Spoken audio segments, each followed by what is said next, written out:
ये जो वीक का टेस्ट है वो नेक्स्ट वीक पोस्टपोन हो सकता है। ये वीक में बहुत सारा सबमिशन नहीं भी है, 40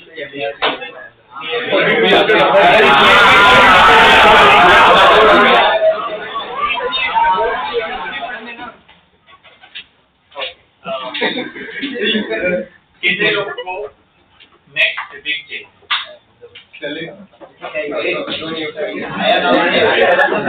कितने लोगों को नेक्स्ट वीक चाहिए? कितने लोगों को इस वीक होगा तो चाहिए?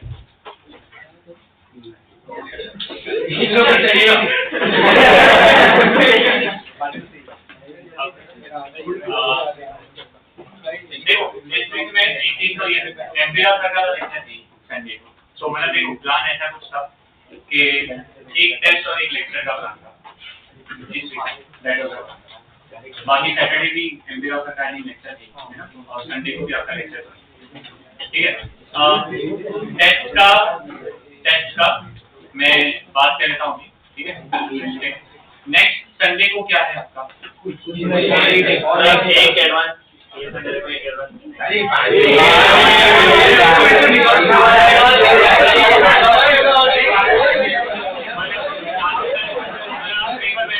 चालू किया है, 1.5 घंटा और उठा दिया।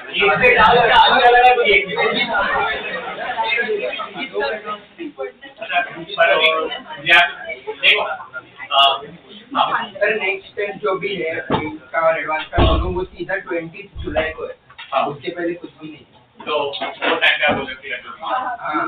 ये भी नहीं मतलब इस बार में 3 साल से एडवांस चल सकता है, बट अभी दिक्कत ये थी कि एमबीआर का भी लेक्चर है तो वो 3 घंटा बैठ और 6 घंटे का टेस्ट, तो इम्पॉसिबल है कि आप, क्योंकि एडवांस के टेस्ट में वैसे भी आपको पता है कि क्या हो रहा है, क्या हो रहा है। और एक ये नहीं 9 घंटा नहीं रखा कि आप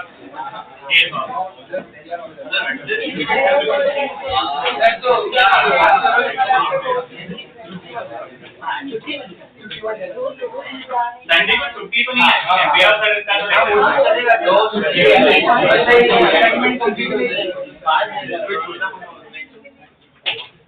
अच्छा दूसरा ट्रिप में कौन आ रहा है?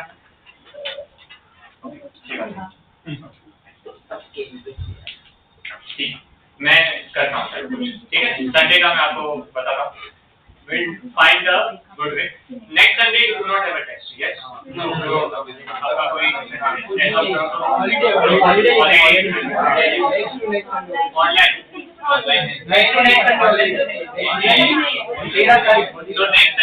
holiday और उसके next Sunday को you have a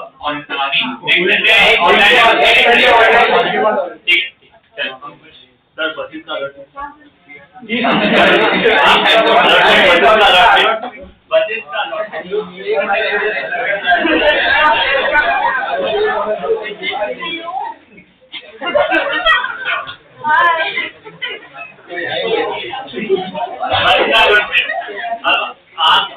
की वजह से तो आपका आधा ही बताएगा ना, और दूसरा आधा देखते हैं।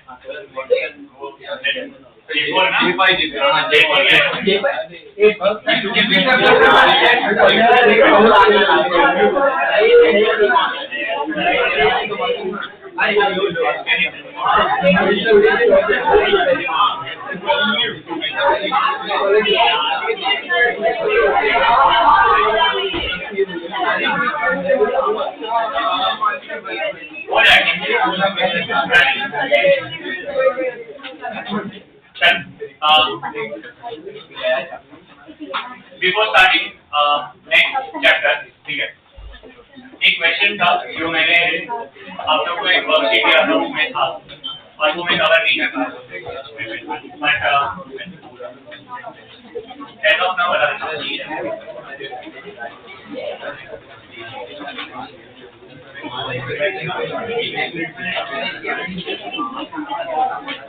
ओके अब समझना है इस टाइप के प्रॉब्लम को हम ओके और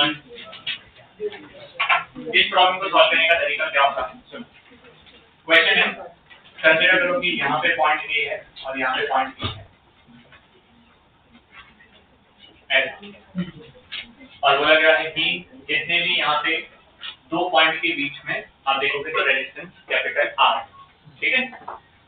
So what will be the equivalent resistance between A and B? Okay, that's the question. So जितने भी है वो कैपिटल आर है। तो इस क्वेश्चन को सॉल्व करने के लिए जनरली क्या करना है, यहाँ पीटी क्या होना चाहिए, क्योंकि इसमें दो क्वेश्चन थे, एक ये था और एक दूसरा मैंने जो दिया था वो भी इनफाइनाइट ग्रिड था, पर ये आपका कौन सा वाला है, स्क्वायर इनफाइनाइट ग्रिड है, वो हेक्सागोनल इनफाइनाइट ग्रिड, ठीक है। क्वेश्चन जैसे सॉल्व करना है सबसे पहले हम कंसीडर ये करते हैं कि अज्यूम करते हैं कि मान लो मैं बी पॉइंट पे ऐसा ना कुछ कंसीडर नहीं करता और ए से करंट को भेजता हूँ are. So somehow I have a supplier of the current और मैं ए पॉइंट पे करंट शेयर कर रहा हूँ। जैसे करंट ए पे जाएगा तो अब उसके पास यहाँ से स्प्लिटिंग के चार आने और उसके लिए चारों इक्वल, मतलब मैं कहीं पे भी जाऊँ आई कैन गो इन, सही है ना, क्योंकि यहाँ पे भी इंफिनिटी है, ये साइड भी इंफिनिटी है, everywhere it is infinity, hence here and here the current will get split by I by 4। क्या क्लियर? ठीक है। केस 2 लेते हैं।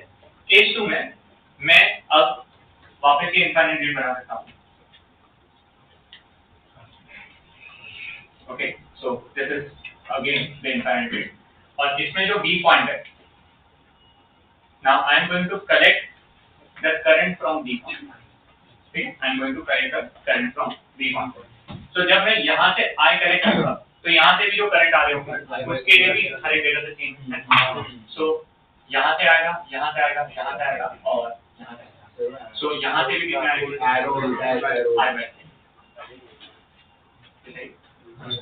ठीक। अब अगर आपको याद होगा मैंने एक कंसेप्ट सीखा था जिसका नाम था सुपरपोजिशन प्रिंसिपल। याद है? सुपरपोजिशन प्रिंसिपल क्या बोलता है, at a time we only consider one source and फिर तुम्हें कोई भी ब्रांच का करंट फाइंड करना हो तो तुम दोनों को एक साथ गिनोगे, यस और नो। सो हमने कंसीडर किया केस नंबर 1 जहां पे हमने करंट को सप्लाई किया, हमने क्या कंसीडर किया केस नंबर 2 और हमने क्या किया करंट को कलेक्ट किया और अब मैं दोनों केस को एक दूसरे के ऊपर सुपर इंपोज करता हूं, ठीक है। So if I superimpose that what is going to happen, A से बी के दोनों के बीच की जो ब्रांच है ना इसमें करंट है I/4 प्लस I/4, ये समझा। तो वहां से करंट कितना फ्लो होगा I/4 I/4 So if I consider point A and point B और उसका जो रेजिस्टेंस है वो कितना है आपके पास R और यहाँ से करंट कितना फ्लो होगा I/2। क्या ये सबको समझा? ओके, नाउ अगर यहाँ से करंट I आया और I/2 करंट निकला है तो रिमेनिंग जितना भी करंट है वो I/2 ही होगा। अब वो कैसे डिस्ट्रीब्यूट हो रहा है that I don't care, you agree with मी।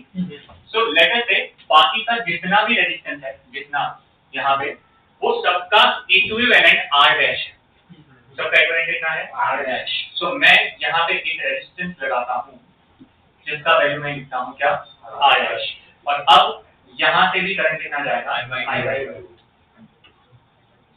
ये क्लियर है? पर क्या ये दोनों पैरेलल में है और क्या पैरेलल में वोल्टेज चेंज होगा।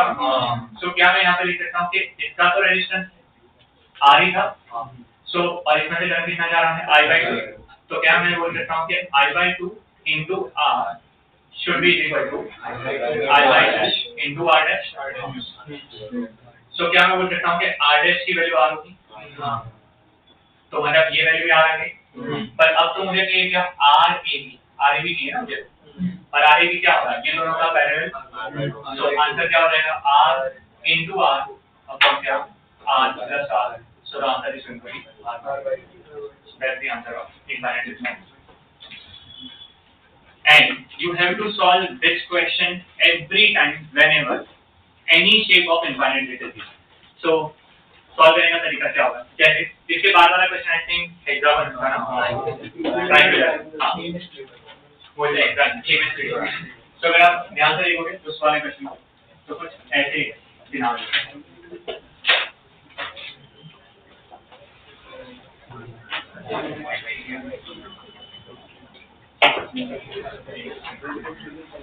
एक बार चेक कर लो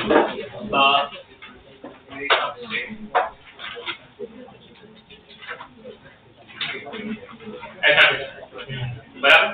अब यार एक काम करो, अभी इस पॉइंट को A पकड़ो और इस पॉइंट को क्या पकड़ो बेटा B, सेम पॉइंट। यहाँ से करंट एंटर करेगा, उसके बाद करंट कितने बार स्प्लिट होगा 6, सो I/6 I/6 I/6 I/6 I/6 ठीक है। सिमिलरली मैं करेंट भी करूंगा तो प्रॉफिट कितना करूंगा I/6 plus I/6 कितना होगा I/6। सो इस पूरे इनफाइनाइट रेट को I am going to replace with point A, point B, one resistor R जिसमें से करंट जाएगा I/6 plus I/6 तो यहाँ से करंट कितना जाएगा I/6 एंड ऊपर जो है बेटा वो होगा R डैश जिससे जाना चाहिए सर 2R/, ये क्लियर, क्योंकि दोनों पैरेलल में है तो उसको क्या करेंगे इक्वेट, तो आंसर क्या हो जाएगा R dash into 2I/3 is equal to I/3 into R। तो मेरे हिसाब से R डैश का आंसर सॉरी कितना हो जाएगा R/2 होगा, सो R डैश R/2 आ गया, तो कैन वी से RAB is going to be R into R/2 upon R plus R/2। Solve करके तो I think answer R/3। So that was the answer of infinite। समझ गया ना कैसे करना है? So जितने उसमें स्प्लिट हो रहा है उसका आधा ना बना 6 में हो रहा है तो R/3 रहना है। अच्छा मतलब तुमने ऐसा सोच लिया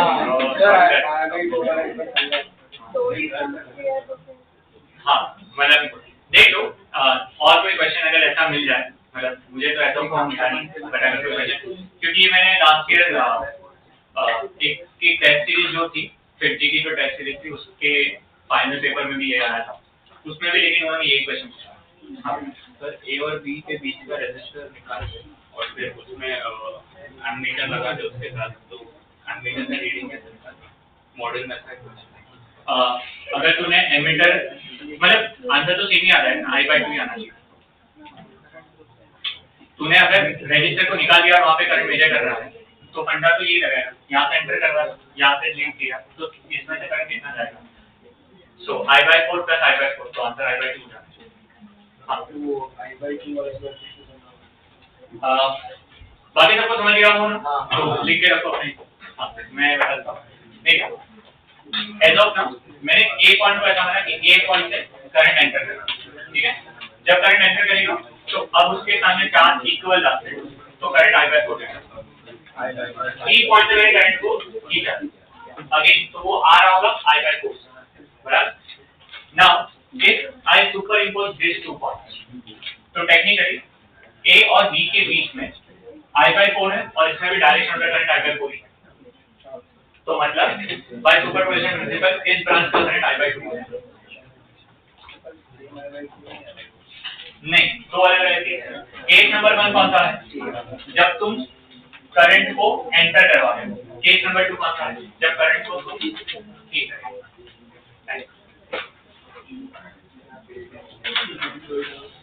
Okay.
पॉलिसीज याद करवाई के सर एक बोर्ड के साथ एक टॉपिक बाकी था तो समझ लो लिखने की कुछ जरूरत नहीं राइट आप आपके पास मिल जाएंगे when digraph generator okay when digraph generator is a particle accelerator ठीक है so have you heard the word particle accelerator No, sir. Yes, you have to explain the particle speed of light. hadron collider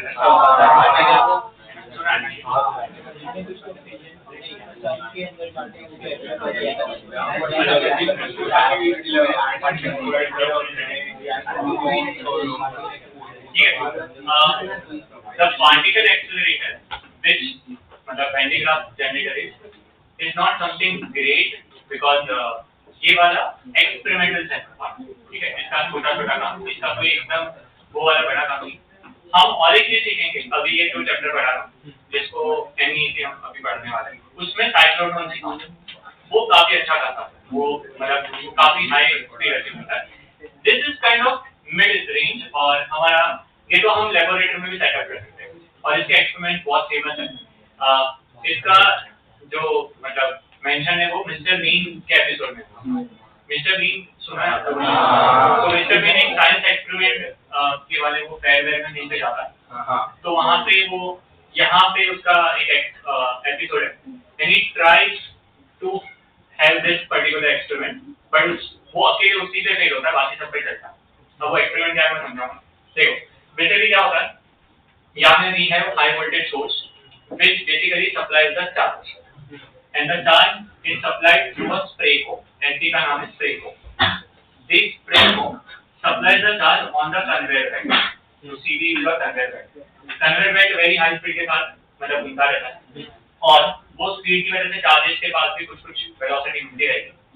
वो charge को यहाँ पे ये जो C3 है that is collector को वो मेनली क्या करेगा, कलेक्ट करेगा एंड देन ये चार्ज को वो यहाँ पे डोम शेप स्फीयर पे क्या करेगा, स्प्रेड करेगा। Now you know that the potential of a sphere मतलब प्रॉपर स्फीयर होता है, ठीक है, इज नथिंग बट k/r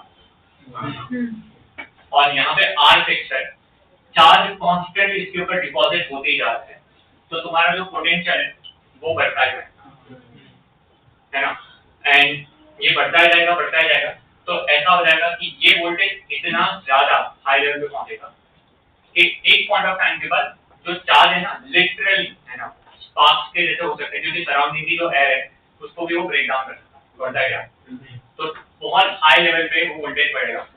अगर आप अब उसके नजदीक जाते हो या तो उसके ऊपर हाथ रखते हो या थोड़ा सा भी हाथ नजदीक लेके जाते हो तो आपके हेयर जो है वो हवा में उड़ेंगे और आप मिस्टर बीन के एपिसोड में उसके अकेले के हवा में हेड बीम से बाकी सबके हवा में और स्पेशली गर्ल्स के केस में तो हवा में बकायदा प्रॉपर है, ठीक है, बच्चों लड़कों में तो क्या है। तो द सिचुएशन अब जैसे यहाँ पे वोल्टेज बढ़ते एक लेवल पे पहुंचा, तुमने यहाँ से आयरन सोर्स है उसके साथ कनेक्शन एस्टैब्लिश कर, यहाँ पे आयरन सोर्स है उसके साथ क्या होगा, कनेक्शन एस्टैब्लिश होगा। तो यहाँ पे अब तुम्हारे पास जो पार्टिकल्स है मेनली आप यहाँ पे क्या रख सकते हो, you can keep proton, alpha particles and so on, वो सबको तुम इसके साथ कनेक्ट करके रखोगे तो उनके पास सर्टेन अमाउंट ऑफ एनर्जी होगी which is q into v, और इस q into v के साथ वो पार्टिकल्स अब यहाँ से ये आपके पास एक छोटा सा चेंबर जैसा होगा जहाँ से वो निकलेंगे। This QE will now converted into your half mv square, that is the kinetic energy, and that kinetic energy के साथ जो particles निकले वो यहाँ पे Tn पे जाएंगे, that is target nucleus। target nucleus मतलब आप उसके ऊपर बोम्बार्ड करोगे like a gun, और जैसे ही आप उसके ऊपर बोम्बार्ड करोगे तो इसके अंदर के जो न्यूक्लियस है वो डिसइंटीग्रेट होगा। That's the case of particle accelerator। Mainly particle accelerator का काम क्या होता है, जो भी यहाँ पे न्यूक्लियस है हम उनको डिसइंटीग्रेट करके जो दो डिफरेंट न्यूक्लियर बन रहे हैं जो मेनली यूजफुल होंगे, एज ऑफ नाउ जो न्यूक्लियर है वो यूजफुल नहीं, पर डिसइंटीग्रेट होने के बाद जो न्यूक्लियर होगा वो यूजफुल है, इसलिए हम इसको यूज करते हैं, ठीक है। वेन डायग्राम जनरेटर जनरली मतलब कई बार देखा होगा फूड जो रहता है ना उसको कई बार स्टरलाइज करना उसके लिए भी यूज होता है, फिर मेडिकल पर्पस इसमें भी देखा है कि उसको यूज कर सकते हैं, but again it's a small scale device, it's not a huge के जहाँ पे हमें बहुत हाई वेलोसिटी अचीव होती है, ओके। साइक्लोट्रॉन लेकिन ऐसा है जहाँ पे वेलोसिटी बहुत हाई अचीव होती है, okay, and it's a huge building kind of thing, मतलब वो बहुत बड़ा बनता है डिवाइस और वो इतना छोटा नहीं था, ये तो मतलब ऐसा इतने में आपका डिवाइस बनता है, okay. There is very famous physicist, किसी ने इसका नाम सुना है आइंस्टाइन?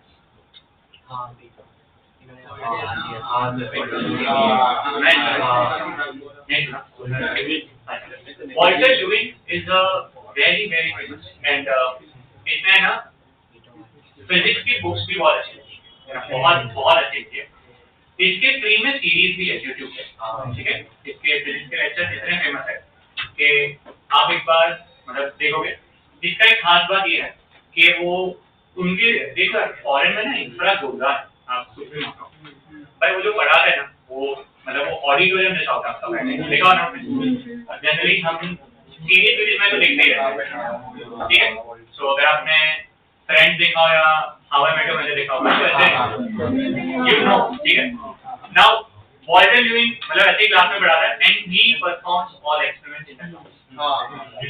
तो उसका बहुत फेमस एक्सपेरिमेंट एक है वो पेंडुलम बहुत मतलब वो बोलता है कि या तो मैं मरूंगा या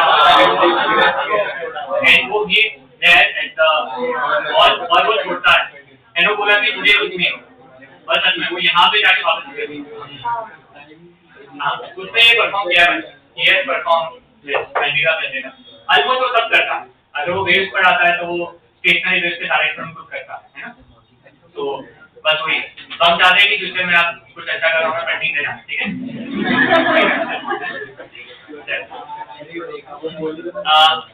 क्लियर बोर्ड्स में हाँ this is not there in mains and advance ये देखिएगा आपको सिर्फ बोर्ड्स में राइट अप आएगा और अब तो मुझे लग रहा है शायद नेक्स्ट ईयर ना भी है मतलब आपके साथ में क्योंकि इसी साल याद होता है ये पूरा क्वेश्चन आया था इस बार 4 माह के लिए यही क्वेश्चन तो मुझे लग रहा है तब तक तो नहीं आएगा पर हाँ ऐसा तो नहीं है पढ़ के रखो क्लियर है। Let's start with the chapter give value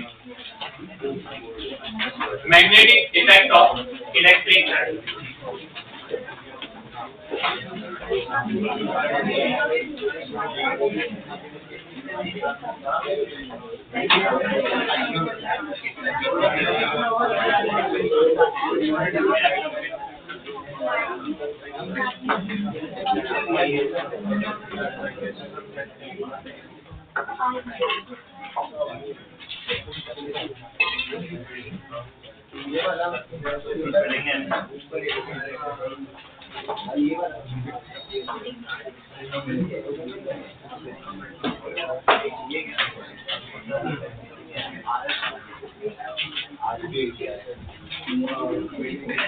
Magnetic effect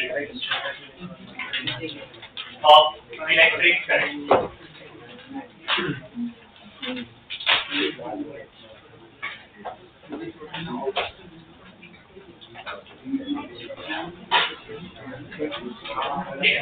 Topic 1.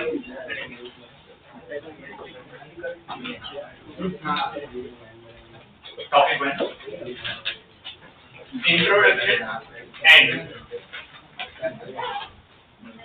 Introduction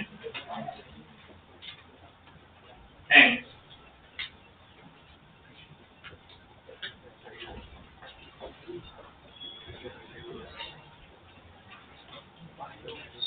board में लिखा है Fire-Savart's law.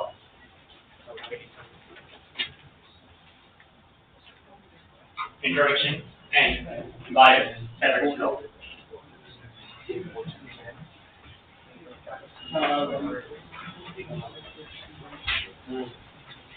Topic 2. Magnetic field due to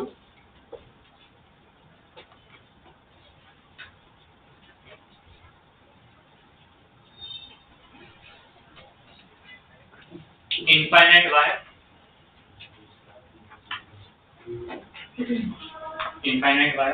comma, finite wire,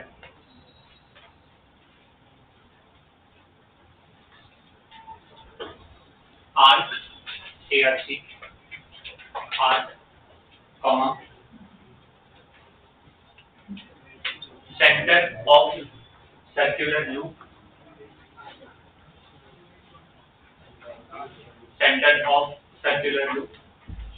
and axis of circular loop. Axis of circular loop.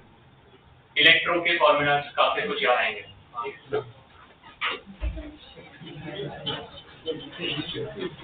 Topic next topic amperes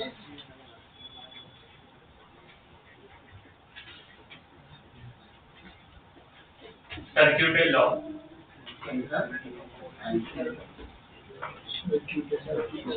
Ampere's circular law plus its application.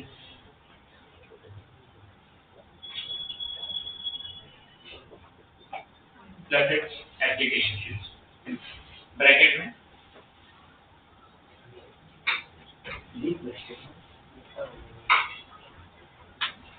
solenoid, toroid,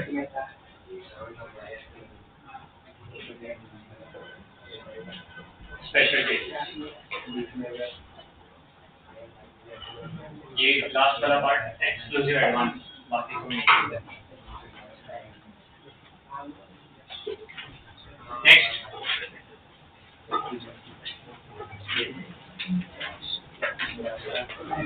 topic force.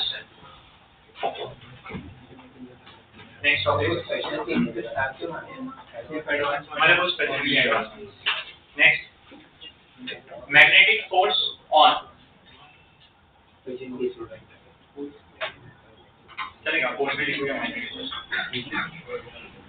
Magnetic force on moving charge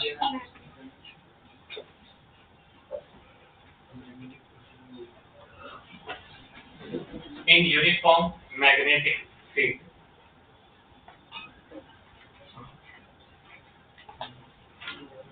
In uniform magnetic field. Bracket में all cases plus cyclotron. All cases plus cyclotron. ठीक है, अब mains में cyclotron remove कर दिया पर all cases रखा। ठीक है, अब ऑल केसेस दिखाऊंगा, that is actually the entire principle working and numerical part of cyclotron. आपको समझा उसने क्या काम किया? तो मतलब पूछता कब है वो, सिर्फ वर्ड साइक्लोट्रॉन यूज नहीं करता, ये समझा ना? तो इससे कुछ भी खुद डिलीट नहीं हुआ, ये सिर्फ सब। ठीक, next motion of a charged particle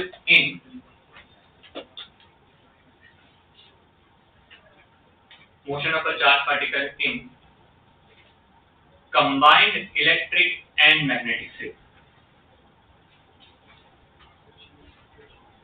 Motion of a charged particle in combined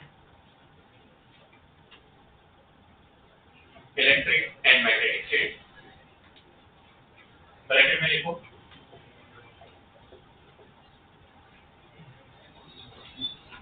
लॉरेंट्ज force, वो तरीका लॉरेंट्ज force.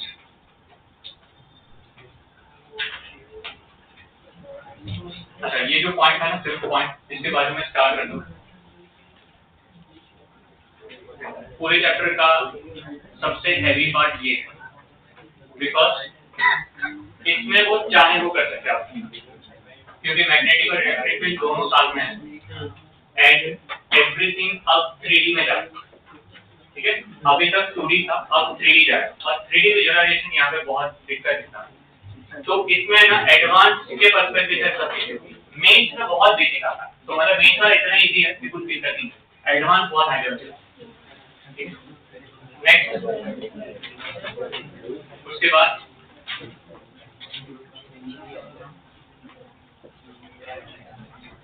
magnetic force on a current carrying conductor. Magnetic force on current carrying conductor. वापस ब्रैकेट में all cases.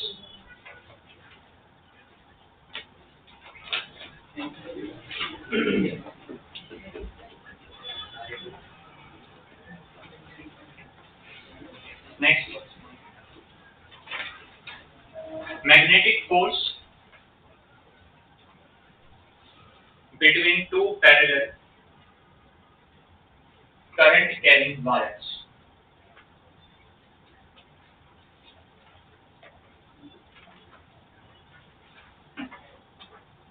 Magnetic force between two parallel current carrying wires.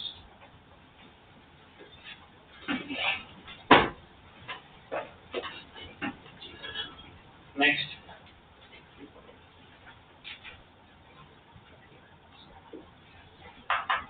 torque acting on current carrying loop. Torque acting on current carrying loop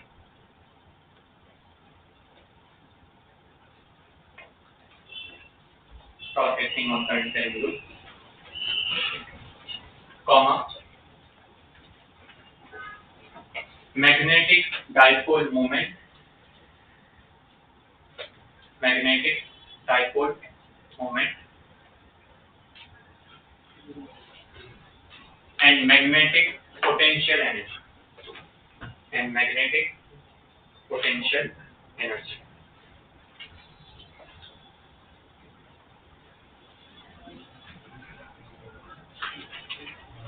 Next, moving coil galvanometer.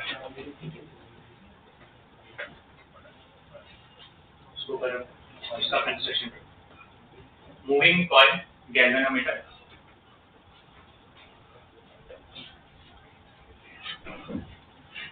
and sensitivity,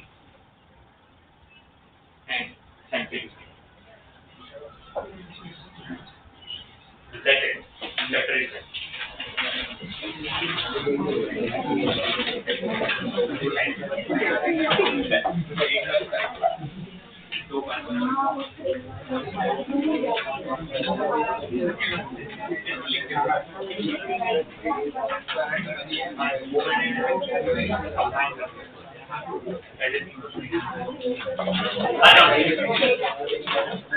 So I think we have how many topics? 9. वो बीच में वही shapes में थोड़ा सा time देना पड़ेगा क्योंकि वो अलग अलग, और इसमें सारे डेरिवेशंस, सारा चैप्टर, ओके। तो इसका एडवांटेज बताओ, सबसे बिगेस्ट एडवांटेज। बाकी तो बहुत सारे चैप्टर्स हैं, जैसे करंट पढ़ा है, करंट का स्टार्टिंग का आपको बोर्ड में नहीं, करंट में टेक्निकली हार्डली कुछ चीजें जो बोर्ड में, अगर मैं आपको बताऊं तो 4 ही चीज है मोटा, KVL KCL, Wheatstone meter bridge, ammeter voltmeter, potentiometer, chapter खत्म, इतना ही। मतलब करंट सबसे स्कोरिंग 7 मार्क्स या 6 मार्क्स का उसका वेटेज है, तो डेफिनेटली करंट ऐसा चैप्टर है जो कोर्स में आपको फुल मार्क्स देगा, सही। एमईसी पूरा का पूरा एज इट इज जैसे बोला वैसा ही आपको मतलब पढ़ना पड़ेगा। तो अब सारे डेरिवेशन मुझे करवाने पड़ेंगे, और डेरिवेशन 2-3 बहुत खतरनाक, मतलब खतरनाक इन द सेंस के थोड़े लेंथी है, 4-4 मार्क्स के डेरिवेशन इसमें है और आते भी है बोर्ड्स में।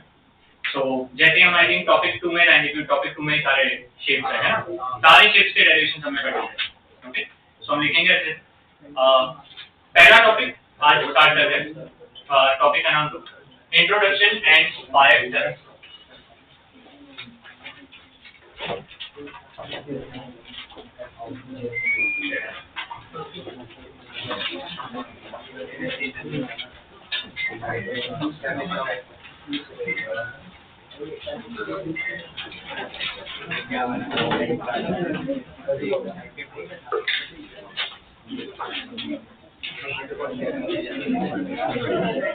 Introduction and 5 minutes.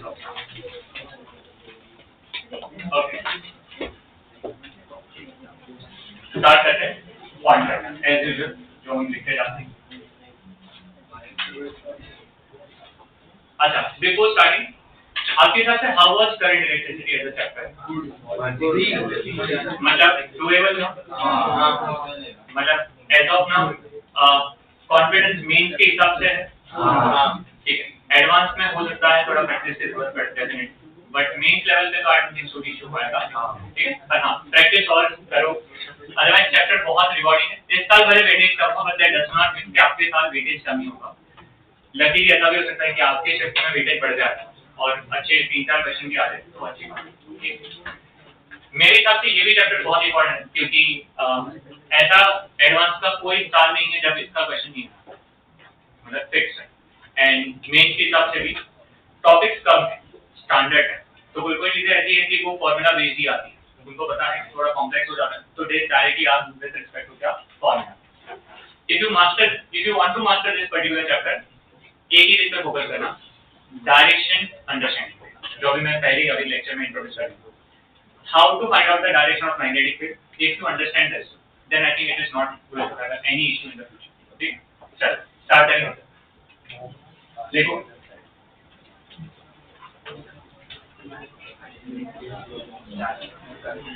साइंटिस्ट का नाम हैंस हॉफस्टेड पोर्टेल का।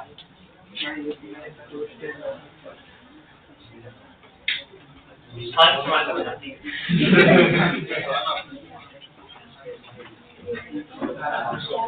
Hence हॉफस्टेड discovered that current carrying wire generates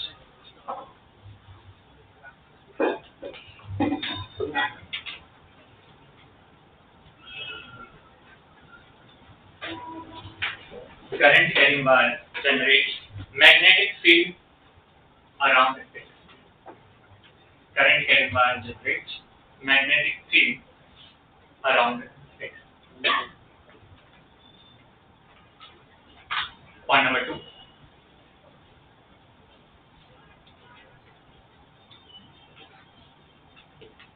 It is denoted by V vector potential, and it is also known as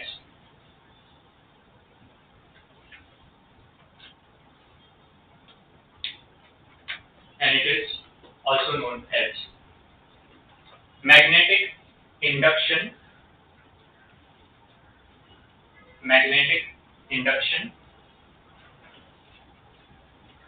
or magnetic flux density. Magnetic induction or magnetic flux density.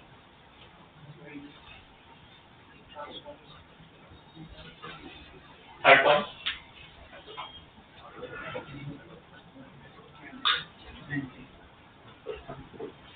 Its SI unit is given by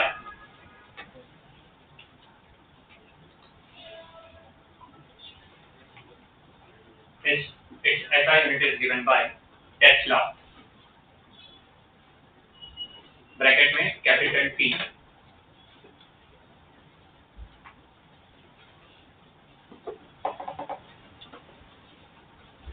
और weber per metre square voltage का।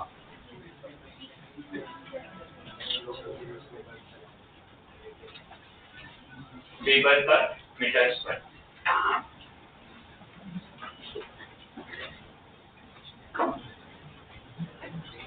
And its direction is given by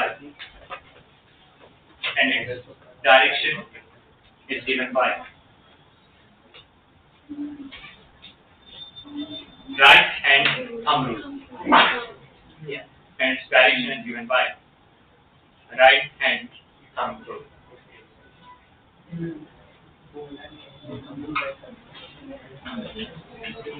Okay. Now, मान लो कि this is our current carrying wire. Okay. assume करते हैं कि इससे मैं current flow कर रहा हूँ, तो ये अपने सराउंडिंग जो मैग्नेटिक फील्ड जनरेट करेगा उसका जो डायरेक्शन होगा वो कैसा होगा। So for that we have to use right hand thumb rule, and for this we are having the two requirements, very important. First we have right hand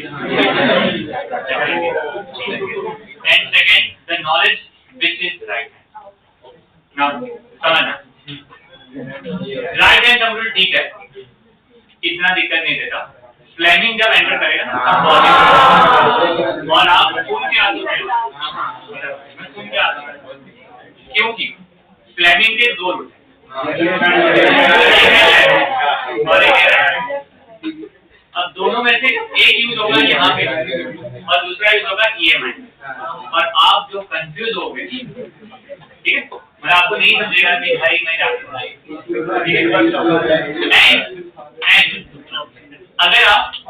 अगर आप चाहो तो फ्लेमिंग के लेफ्ट हैंड को फ्लेमिंग के right hand rule में भी convert कर सकते हो। एक जो आप उसमें फिंगर्स एंड थंब के जो वैल्यूज देते हो ना वो चेंज कर दो ना, तो बहुत सारे रेफरेंस बुक लेफ्ट हैंड को राइट हैंड में यूज करता है, राइट हैंड को लेफ्ट हैंड में यूज करता है। तो अगर आप सेंगर पढ़ते हो और DCP पढ़ते हो और HCP पढ़ते हो, तीनों में कुछ अलग अलग चलेगा। तो हाँ वेरी सब जन का तो बेस्ट है। तो हम यहाँ पे भी वी हैव अ मेथड, हम ट्राई करेंगे कि लेट्स से मुझे प्लगिंग का नहीं समझता तो क्या कर सकते हैं, तो we have method that for that also. As of now यहाँ पे कोई दिक्कत नहीं है, I think this is easy to handle. This is the way direction of the current, okay. Fingers को कर्ल करेंगे तो सराउंडिंग में मैग्नेट पे लगती है। आई थिंक ये पढ़े हो ना? मुझे पढ़ा नहीं। तो I think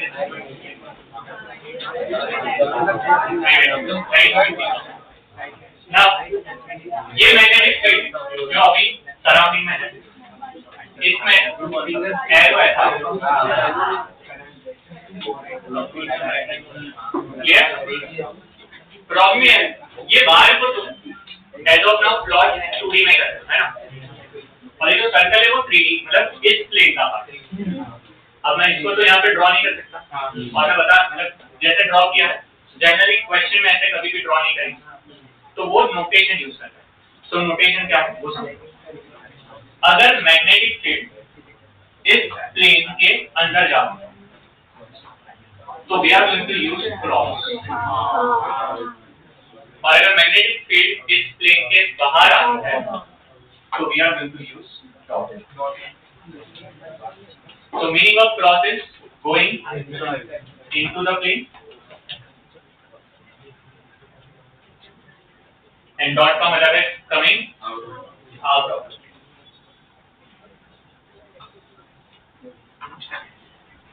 So dot is outside, cross is inside. Okay, clear? With the same logic, अगर करंट ऐसे आएगा तो ये साइड क्रॉस होगा और ये साइड क्रॉस होगा। ये समझा क्या नहीं समझा? अगर डायरेक्शन में करंट मैंने उल्टा कर दिया, ठीक है, तो ये ऐसे आएगा तो ऐसे फिंगर करना है, ऐसे करेगा तो यहाँ पे अंदर जाएगा, यहाँ से बाहर आएगा। तो ये साइड पे क्रॉस, ये साइड पे डॉट। ये क्लियर?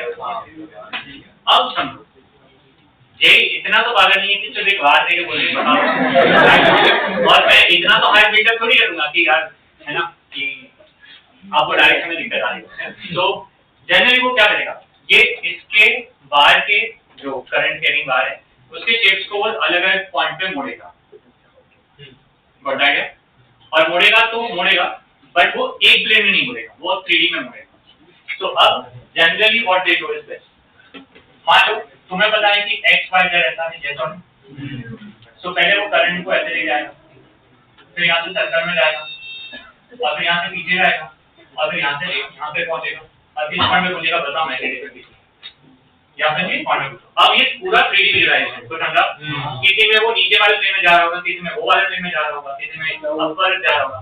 अब ये सोचना पड़ेगा और थोड़ा इसमें टाइम, तो इसमें ना तुम्हें इन्वेस्ट करना है। अब जो स्टार्टिंग का पार्ट है ना उसमें ही सब करंट देने वाला है, तो आप पहले दो के बाद तो है ना प्रैक्टिस साथ में चालू कर देना, क्योंकि जैसे वो खत्म किया और समझ गया ना फिर आगे का पार्ट एकदम इजी है, बस पहले दो तीन में ही दिक्कत है, समझा?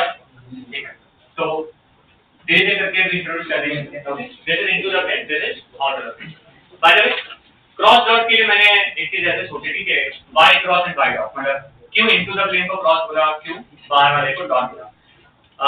तो मैं चाहता हूं कि आप लोग ऐसे बंद करो, ठीक है, राइट हैंड को एक बार, अगर आपके हाथ में रेखा है, रेखा समझते हो, सब तरीका देखो बोलते हैं, इफ यू क्लोज इट, मेरे हाथ में यहाँ पे क्रॉस दिख रहा है, काइंड ऑफ क्रॉस, एंड अगर मैं ऐसा रखूं तो मुझे अगर यहाँ से लिखूं तो इसका डॉट है, तो समझ में आ रहा है? So this is dot and this is cross. So into the plane is cross and out of the plane is dot. ये मत here second. What if सुनो, what if straight bar के बदले I used a circular bar. अब circular बार use करेंगे तो दो possibility है, यस और नो। एक, the current can be clockwise. Second, the current can be anti clockwise. Yes और यहाँ पे अगेन हमें कौन सा यूज करना है, राइट हैंड थंब रूल, पर इसमें राइट हैंड थंब रूल के बाद आपको एक चीज ध्यान देना है, you have to change the notation. जैसे इसमें आपने थंब को क्या बताया था, करंट, एंड फिंगर्स को क्या बोला था, मैग्नेटिक फील्ड। यहाँ पे fingers will be current and the thumb will point to the magnetic field. So आप क्या करोगे, ऐसे जा रहा है ना, so आप fingers को कर्ल करो ऐसा, so thumb कहाँ जा रहा होगा, inside, तो यहाँ पे आपकी magnetic field into the plane होगी, ये समझा। और यहाँ पे ऐसे करा, फिर बाहर पे आ रही, तो इस केस में आपका magnetic field कहाँ पे आएगा, बाहर आएगा। So clockwise current will generate cross magnetic field। Clockwise current generate for cross magnetic field, तो सी और सी बस इसमें आ रहा है तो बस काम हो गया, ये क्लियर है। सो ये ऐसा है, तो वो जो मैग्नेटिक फील्ड जनरेट करेगा वो कैसे जनरेट करेगा, क्रॉस, और ऐसा वाला है वो कैसे जनरेट करेगा, क्रॉस। तो मैं हमेशा बोलता हूं क्लॉकवाइज करंट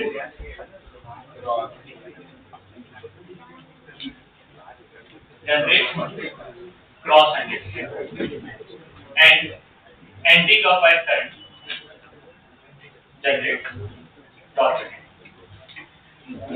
दोनों में इसमें क्लियर है सबका, ठीक, यही दो।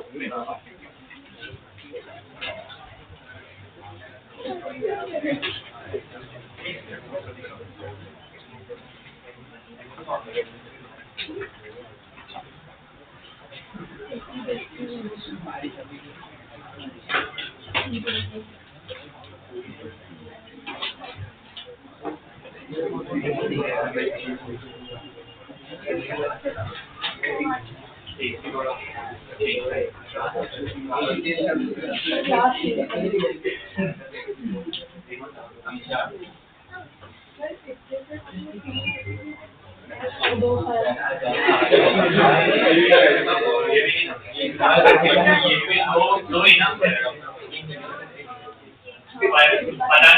ये बच्चे बोले ना कि सर एक ही नहीं चल रहा है, तो इस बार तीन एसी लगाए, दो फैन लगाए, नॉट डू दैट। अच्छा भी कमेंट आ गया,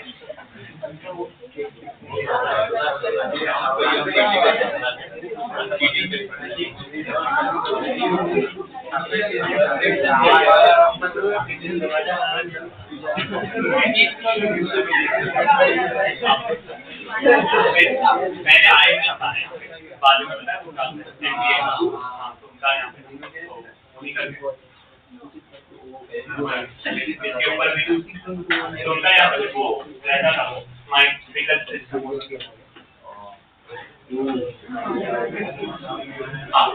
हम डायरेक्शन पर current, fingers direction of magnet, और ये दो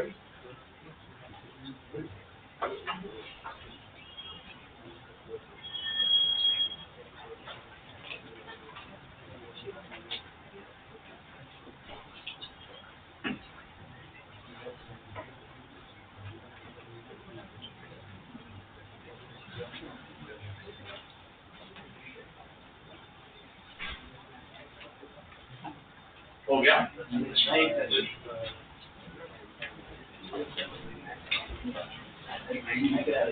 अच्छा इसके नीचे एक कन्वर्जन लिख रखा, 1 Tesla is 10⁴ Gauss, 1 Tesla is 10⁴ Gauss, Tesla is SI unit and Gauss is CTS। और एक किसका यूनिट है वो भी मैं लिखवा देता हूँ, ये B का यूनिट, और B का नाम याद रखोगे, B का नाम है या तो तुम मैग्नेटिक फील्ड बोलो, या तो मैग्नेटिक इंडक्शन बोलो, या तो मैग्नेटिक फ्लक्स डेंसिटी, ठीक है।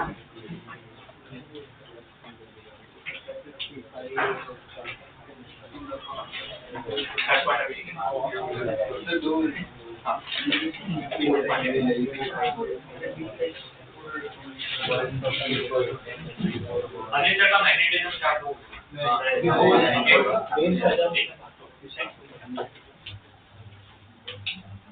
तो दोनों मैग्नेटिक वाला पार्टिकल आ रहा है।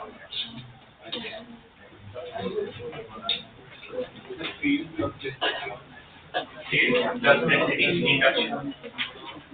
सर आपके इसमें जो मेजर सब है हाँ इसके बाद आपका कोई मेजर ये मेन अभी सेमीकंडक्टर है बट इसको मेजर माइनर जो भी लोग इसको माइनर मानते हैं बट मैं उसको माइनर होने के बाद बहुत स्कोरिंग मानता हूँ.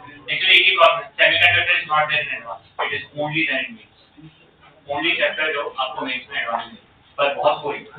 जैसे लॉजिक गेट आता ही है, ऐसा कोई चीज नहीं होता जहाँ पे लॉजिक गेट नहीं आता. सीईटी में भी आता है और बोर्ड्स में भी बहुत इंपॉर्टेंट है. पर उसमें ऐसी भी चीजें हैं जो बोर्ड्स में है और इसमें नहीं है. अब वो वाला पार्ट बहुत अच्छा है उसका ट्रांजिस्टर सेंटर ट्रांजिस्टर से पोटेंशियोमीटर बहुत पहले देखे थे आप. इसमें भी ट्रांजिस्टर ने भर के क्वेश्चन है. सेमीकंडक्टर इज द हाईएस्ट जिसके वजह आया होगा मेंस के डिवाइस आफ्टर करंट इलेक्ट्रिसिटी नहीं लेगा बहुत डिवाइस उसमें ट्रांजिस्टर भी कुछ 80-90 क्वेश्चन अभी है तो अभी निकल गया. अच्छा मतलब 10 बार निकल गया. वो बोर्ड वाला पार्ट पढ़ाएंगे बोर्ड वाला part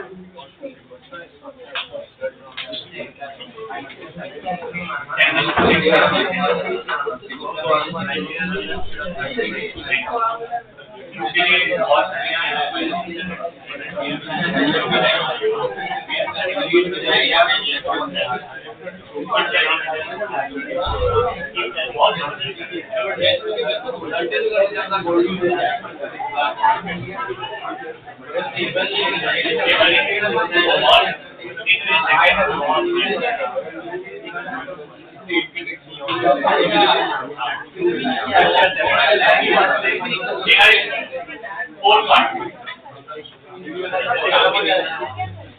magnetic field. Magnetic field. Magnetic field at a point.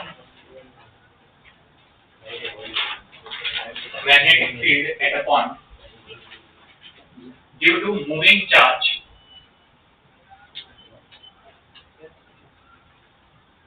Magnetic field at a point due to moving charge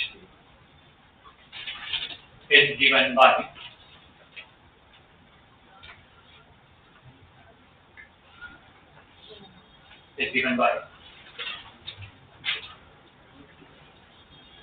B equal to mu naught upon 4 pi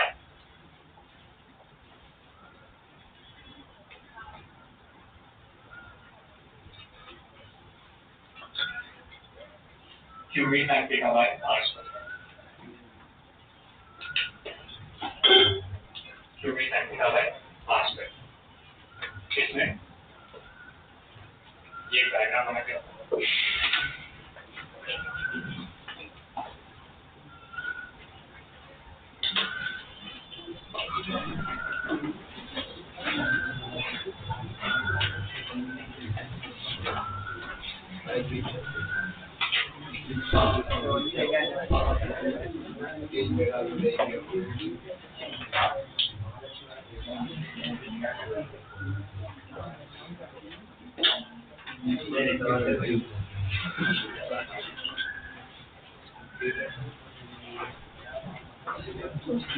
okay. So basically यहाँ पे आपको show किया है एक charge है जो velocity v के साथ ऐसे जा रहा है, ठीक है, और the direction of the velocity is like this and we have considered any random point p here and due to this charge which is moving with velocity v हमें p point पे magnetic field find करनी है.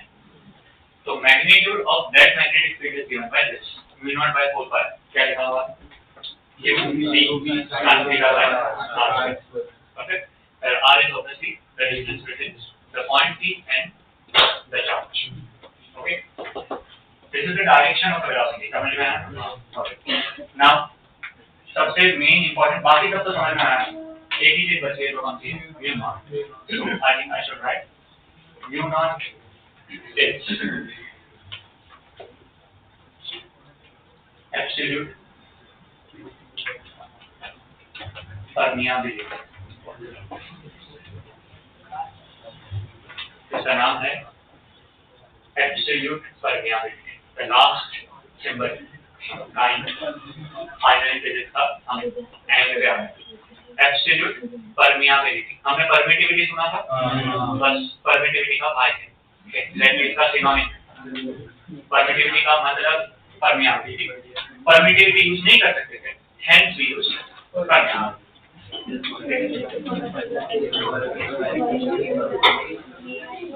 Do you remember the value of epsilon naught? याद है ना? Mu naught का value एक और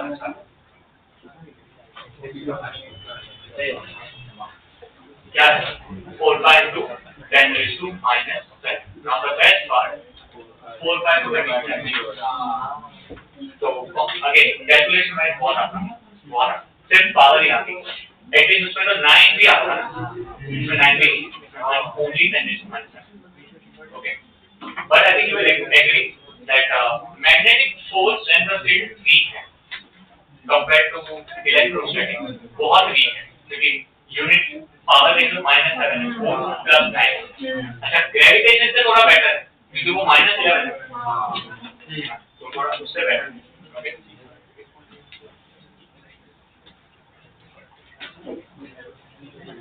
यूनिट है टेस्ला मीटर पर एम्पियर, ठीक है, यूनिट है टेस्ला मीटर पर एम्पियर। ये कैसा है मैं अभी बताऊंगा, चलो टेस्ला मीटर पर एम्पियर।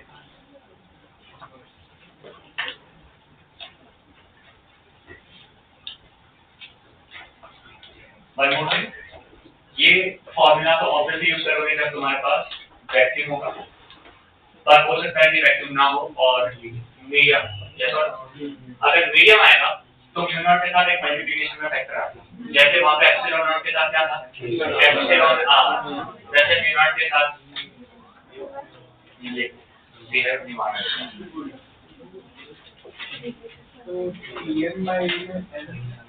टेस्ला मीटर पर एम्पियर। ओके, और अभी मैं लिखूंगा भी वो क्यों आया वो अभी समझो। म्यू आर का नाम होगा relative permeability,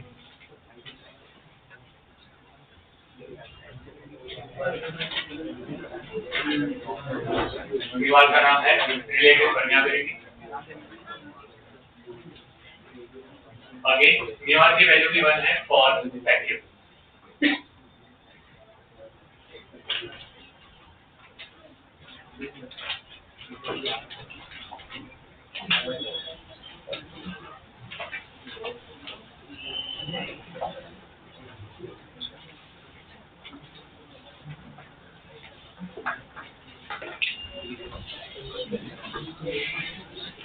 Point number 5.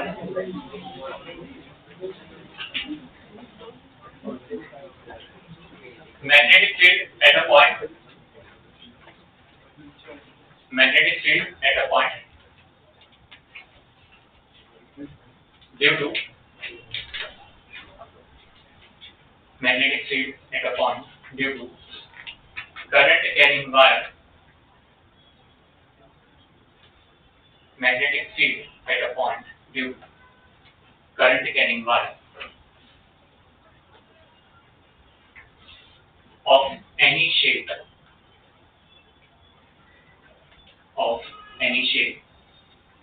is given by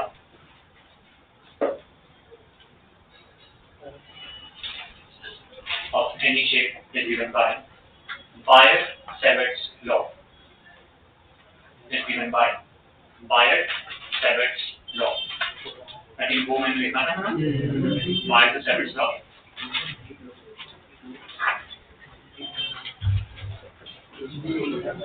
देखो फॉर्मूला है dB equal to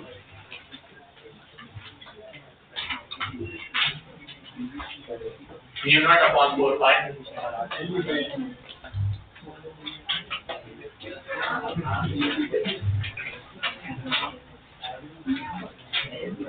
bye PS sin theta by r square.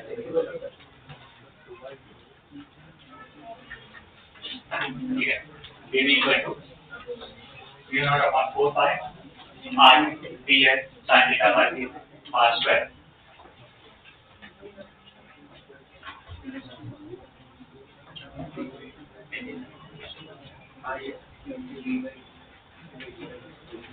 Okay कर दिया करो, कोई भी रैंडम शेप कर दिया करो, ठीक है, कोई भी रैंडम शेप, यहाँ से करंट आई फ्लो हो रहा है, ठीक है, और आपका पॉइंट पी यहाँ पे है, and you want to calculate the magnitude of magnetic field at this point due to this part.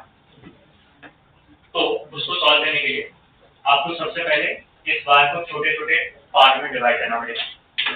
सो आप इस लेंथ को dl नाम दे दोगे, इस dl को t से ज्वाइन करोगे। The distance from this dl to this t is your r, and this dl and this r के बीच के एंगल को नाम देंगे थीटा। और ऑब्वियसली t पे जो मैग्नेटिक फील्ड जनरेट होगी वो क्रॉस होगी, t पे जो मैग्नेटिक फील्ड जनरेट होगी वो कैसे होगी, क्रॉस। और फिर अगर आप अप टर्म को देखोगे तो शायद आप एग्री करोगे कि yes, all terms are now clearly understood.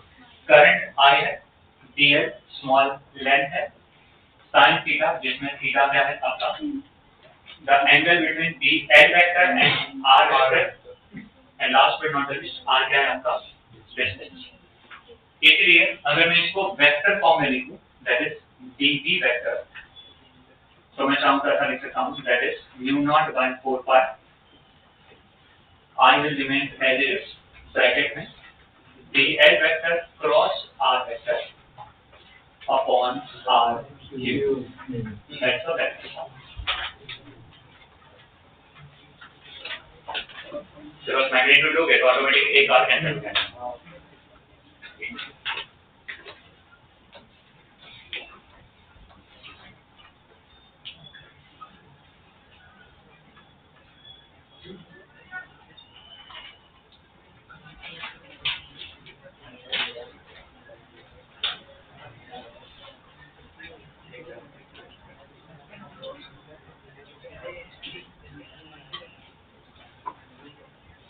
आपको यहाँ पे एक चीज समझिए, हम लोग को यहाँ से टोटल मैग्नेटिक फील्ड नहीं मिल रहा है, हम लोग को यहाँ से small part of the magnetic field मिल रहा है। तो अगर मुझे पूरा पार्ट चाहिए तो I only have one option which is going for integration, that's why all derivation involves integration, ठीक है, सारे में मुझे इंटीग्रेट करना है।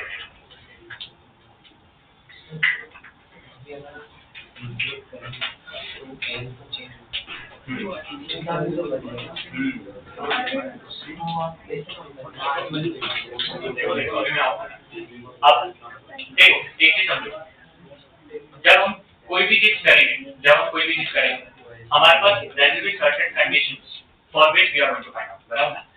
तो हम रैंडम चीजें नहीं करेंगे। सो फॉर एग्जांपल मैं मान लो इनफाइनाइट वायर ले रहा हूँ, तो इनफाइनाइट वायर के एक सर्टेन डिस्टेंस पर मैग्नेटिक फाइंड करता हूँ, that's it. So that is my starting point. अब वो डिस्टेंस इनफाइनाइट वायर से कोई भी लूंगा, वो तो उसके साथ हमेशा परपेंडिकुलर डिस्टेंस चाहिए, तो वो डिस्टेंस मुझे पता होगा, ये सही है। पर अब जब तुम dl लोगे तो तुम dl तो कहीं भी ले सकते हो, अब dl कहीं पे भी लो तो अकॉर्डिंगली वो डिस्टेंस चेंज होगा, है ना, और थीटा भी चेंज होगा। तो वेरिएशन r में भी है, dl में भी है, थीटा में भी है। अब वो तो हम बात करेंगे, तो अब देखो अब वही करना है, ठीक है, सभी करेंगे तो क्लियर होगा। इतना समझा? Before I proceed for the first derivation part, एक चीज बता देता हूँ। देखो, मैंने आपको क्या दिखाया कि करंट कैरिंग वायर के सराउंडिंग में मैग्नेटिक फील्ड पता करनी है, तो उसका आंसर बोला था कि यहाँ पे क्रॉस होगा, यहाँ पे क्रॉस होगा, ये समझा मैंने? तो मैं आपको यहाँ से एक काइंड ऑफ थंब रूल दे रहा हूँ, ठीक है? जब भी आपको करंट कैरिंग वायर के सराउंडिंग में मैग्नेटिक फील्ड फाइंड करनी है, you imagine that you are sitting on the current and then you are going, and then you have to visualize your right side and the left side. The right will always cross, the left will be always dotted, fixed है, याद रखना है, right will be always cross and the left will be always dotted. So that मैं इसके लिए बता रहा हूँ कि अगर मान लो मेरा करंट ऐसे है, फिर सडनली टर्न मारा, फिर आगे गया, फिर नीचे गया, फिर ऐसे गया, कुछ समझ में आया? सो मैं जब ऐसे हूँ तो मैं करंट के साथ ऐसा हूँ, तो मेरा ये राइट है, तो ये क्रॉस होगा, ये अगर मान लो करंट यहाँ से फिर ऐसे करना था, ऐसे का तो ये राइट है, तो ये क्रॉस है, ये है तो क्रॉस है, ये समझा। फिर घूम के ऐसे का तो यहाँ पे जा रहा है, मैं करंट को ऐसे देखा तो मेरा ये राइट है तो क्रॉस है, ये है तो क्रॉस है। यहाँ से ना अब तुम्हें सोचना नहीं पड़ेगा और हर बार तुम्हें वो चेक नहीं करना पड़ेगा कि कौन सा क्रॉस है कौन सा क्रॉस, समझ गया। सो करंट के डायरेक्शन में जाओ, राइट को क्या तो बोलोगे और लेफ्ट को क्या बोलोगे, याद रखना ये बहुत काम में है, ठीक है। चल should we proceed with the topic 2? Yes, देखो topic 2, what is the topic 2? Magnetic field due to differentiate होगा। देखो magnetic field due to magnetic field at a point due to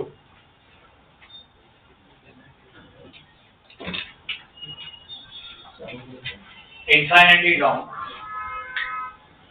magnetic field at a point due to infinitely long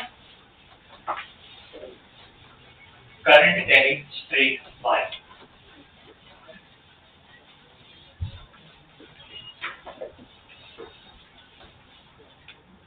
Magnetic field at a point due to infinitely long current carrying straight wire.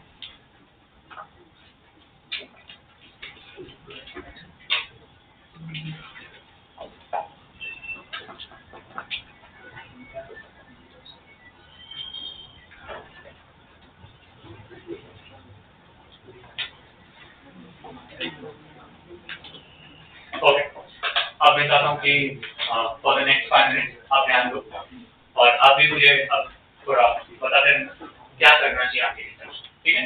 देखो what is my aim of this particular experiment, मेरे पास यहाँ पे current carrying wire है, nature है इसका infinite, so it is minus infinity to क्या plus infinity, perfect. I want to find the magnetic field at this point P. The point P is situated at a particular distance. Let us say this distance is capital R. Okay, this is given in the question. So what is given in the question? One thing, the value of the current is what? I. Second, the length of the wire is infinite. Third, the distance from the point to the wire, the perpendicular distance is capital R. That means मेरे final answer में 3 term हो सकते हैं, मतलब 3 term मतलब mainly 2 term होंगे definitely, एक होगा I और एक होगा R, इसके टर्म्स में कुछ फाउंड करें, ये क्लियर है? ठीक है, आगे बढ़ते हैं। मुझे लगाना क्या है बायोट-सैवर्ट लॉ, क्योंकि मुझे वही आता है as of now. Biot Savart law क्या बोलता है कि अगर तुम्हें मैग्नेटिक फील्ड फाइंड करनी है तो पहले तो वायर छोटे-छोटे पार्ट में डिवाइड करो। सो लेट मी कंसीडर कि यहाँ पे एक छोटा सा वायर है जो कि मेरा डीएल है, क्या समझ में आ रहा है? इस डीएल को पी के साथ ज्वाइन करेंगे, जस्ट सो मैंने डीएल को पी के साथ ज्वाइन किया, जैसे ज्वाइन किया तो मुझे पता चल गया कि ये स्मॉल आर है और स्मॉल आर के साथ मेरा ये जो एंगल बनेगा वो क्या होगा, क्लियर। एक काम करते हैं, ये पी है, लेट्स से इस पॉइंट को ओ नाम दे देते हैं और इस पॉइंट को क्यू नाम दे देते हैं, चलेगा। ये पर्टिकुलर जो लेंथ है उसको एल नाम देते हैं, ठीक, क्योंकि लेंथ ऑफ द वायर को एल ही बोलना पड़ेगा, इट्स ओके, क्योंकि वेरिएबल वैसा है ना। अगर आप इसको dx दोगे तो इसको x देंगे, याद रखना, क्योंकि अगर आप बोर्ड में करते हो तो हम तो रहेंगे काफी करोगे तब, ठीक। चलो अब p पॉइंट पे x पर बायोट-सैवर्ट लॉ आपका मैग्नीट्यूड क्या होगा, तो आप क्या लिखोगे sir, d is equal to, पहले तो फॉर्मूला लिखना पड़ेगा म्यू नॉट बाय 4 पाई, फिर आप क्या लिखोगे i d sin theta by r square. This is our equation for that. Now in this triangle that is POQ, I can say that triangle में जो POQ है उसमें मेरा जो sin theta है सर वो कितना है, तो एमिटे it is r by small r, तो क्या मैं sin theta को capital R by small r डाल सकता हूँ? Can you substitute this value here? ठीक है, तो substitute कर दो, क्या हो जाएगा बताओ? Maybe equal to mu naught by 4 pi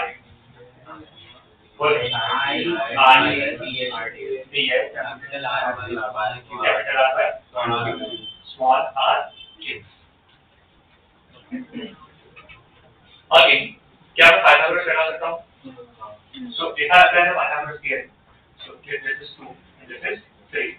I can say that my small r is capital R square plus L square raised to I. तो क्या small r की वैल्यू ये डाल सकते हैं? So यहाँ पे डाल दी, तो क्या हो जाएगा? तो मेरा जो dv है वो कितना हो जाएगा? बोलो? Not by 4 pi I r dl by r square plus L square raised to 3 by 4. ठीक है. dl L, so मतलब वेरिएबल आ गया है. I mean now we can integrate. Yes. Integrating both the sides. That is, this is 0, this is 3. Now from this point till this, क्योंकि मेरा dl यहाँ से यहाँ तक वेरी कर सकता है. So यहाँ से अगर मैं नीचे गया तो कहाँ तक जाऊँगा? Minus infinity. और अगर मैं इस पॉइंट से ऊपर गया तो कहाँ जाऊँगा? Plus infinity. So my limit is obviously minus infinity to plus infinity. Understood the limit now? Take all the constant term बाहर, तो मेरे पास टर्म कौन सा आ जाएगा? Mu naught I R upon 4R. अच्छा, कोई डाउट नहीं है? समझ में आया? यहाँ पे आता है दिया, जैसे इंटीग्रेशन कितना हो जाएगा? Minus infinity to infinity dl upon r square plus m square raised to 3. Now, before solving, look at this term. This particular function is an even function. Do you understand even function and odd function? If f of x is equal to f of minus x, that's the even function. And for even function, we have a property of integration, जिसको बोलते हैं folding technique. क्या बोलते हैं इसको? The folding technique means कि अगर मैं इसको यहाँ पे फिक्स करता हूँ और मेरी लिमिट है minus infinity to infinity, and if it is an even function, then the same integration can be carried out if I just fold this above. So अगर मैं इसको फोल्ड करूँ तो मेरी लिमिट हो जाएगी 0 से इंफिनिटी पर 2 टाइम्स होता है. कितनी हो जाएगी? 2 टाइम्स 0 से infinity. Do you understand this? So अब मेरी लिमिट चेंज हो जाएगी और ये कितनी हो जाएगी? 0 से इंफिनिटी और 2.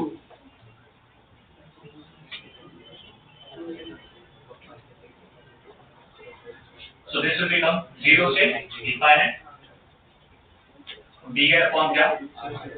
r square plus l square is to 3. यहाँ पे आंसर आएगा mu naught I r upon 2 pi, right? So ये कैंसिल करते हैं यहाँ पे.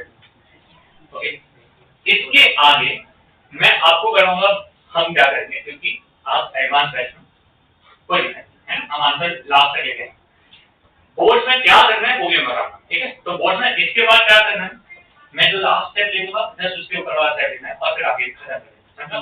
अब जो मैं कर रहा हूं ना वो नहीं करना बोर्ड. अंडरस्टूड? ठीक, सो हम आगे जाएंगे. I want to integrate this. Yes और नो? देखते हैं इसका इंटीग्रेशन के लिए I can directly solve. So मुझे जाना पड़ेगा द मेथड बाय सब्स्टिट्यूशन. किसमें जाना पड़ेगा? और क्योंकि मैं यहाँ पे एक स्टैंडर्ड टेक्निक दे रहा हूँ, a square plus b square वाला टेक्निक है. सो सुनो, we are going to substitute L as r tan theta. हम क्या सब्स्टिट्यूट करेंगे बेटा? L is equal to r tan theta. So अब आपका r square plus L square बन जाएगा अंकित sir, r square plus r square tan square theta. And if you take r square common, तो 1 plus tan square theta क्या हो जाएगा? x square theta. So this will become r square x square theta. If I take both the sides raised to 3 by 2, so this will become r square plus x square raised to 3. और इसमें भी 3 by 2 करेंगे तो 2 by 2 होगा. So this will become r cube sec cube theta. क्या है सबको समझा? So नीचे वाला पार्ट मैंने फिर ड्रा कर दिया, तो ये हो गया. दिस इज लेट्स इक्वेशन था. अब मुझे dl चाहिए, ठीक है ना? Differentiate both the sides with respect to theta. So क्या हो जाएगा? dl is equal to r x square theta ठीक है आपको ये भी समझाओ this is equation number 6 I could took over of this also integration के तीन ही चीज होती है पहला सब्स्टिट्यूट करो तो तुम्हारे को टर्म मिलना चाहिए सेकंड डी को सब्स्टिट्यूट करो तीसरा लिमिट को चेंज करो किसको चेंज करो लिमिट सो L की वैल्यू कितनी है 0 that implies r tan theta is 0 therefore theta is 0 क्योंकि अब तुम कौन से वेरिएबल में कन्वर्ट कर रहे हो थीटा राइट समझ में आया तुम चाहो तो थीटा के बदले बीटा बीटा कुछ भी ले सकते हो ना अल्फा अल्फा कंफ्यूज मत होना ये थीटा वो थीटा अलग है तो टेन तो अल्फा है okay second L tends to कितना infinity that means r tan theta tends to infinity therefore theta equal to pi समझा नहीं समझा सो अब मेरा पूरा का पूरा कन्वर्जन हो चुका है सो अब मेरा जो आंसर आएगा वो कुछ ऐसा होगा b equal to mu naught r by 2 pi integration 0 से pi by 2 dl के बदले क्या डालोगे r sec square theta d theta yes or no upon नीचे r square plus n square वाला मान ये है कितना हो जाएगा sir r cube sec cube theta क्या sec square theta sec cube theta cut होगा ओके क्या r और r cube कट होगा साथ में ये भी कट होगा सो एक r और ये कट होगा सो r का टर्म बाहर आ गया सो इसको बाहर ले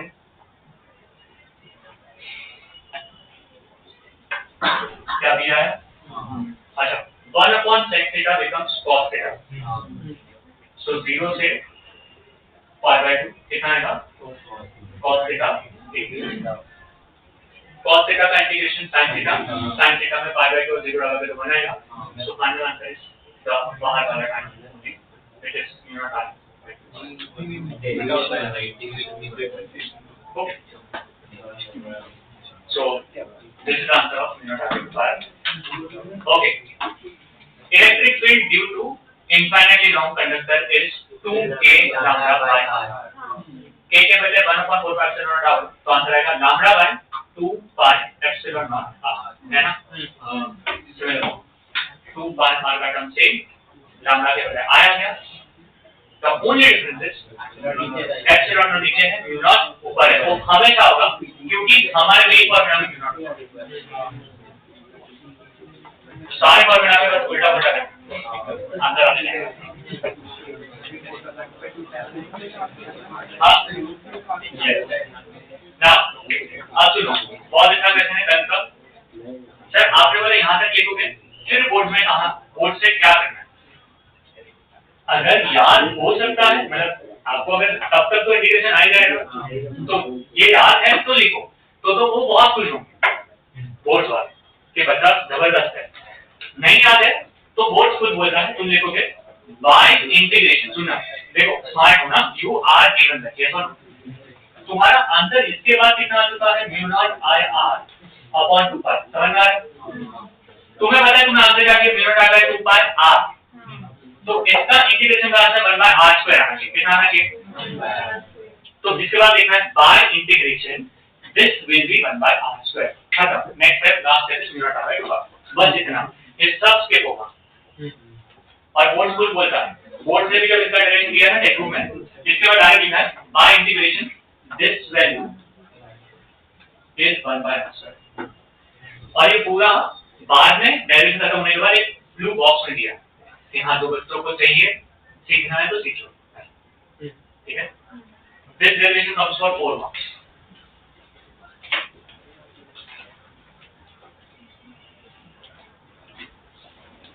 अच्छे से लिखना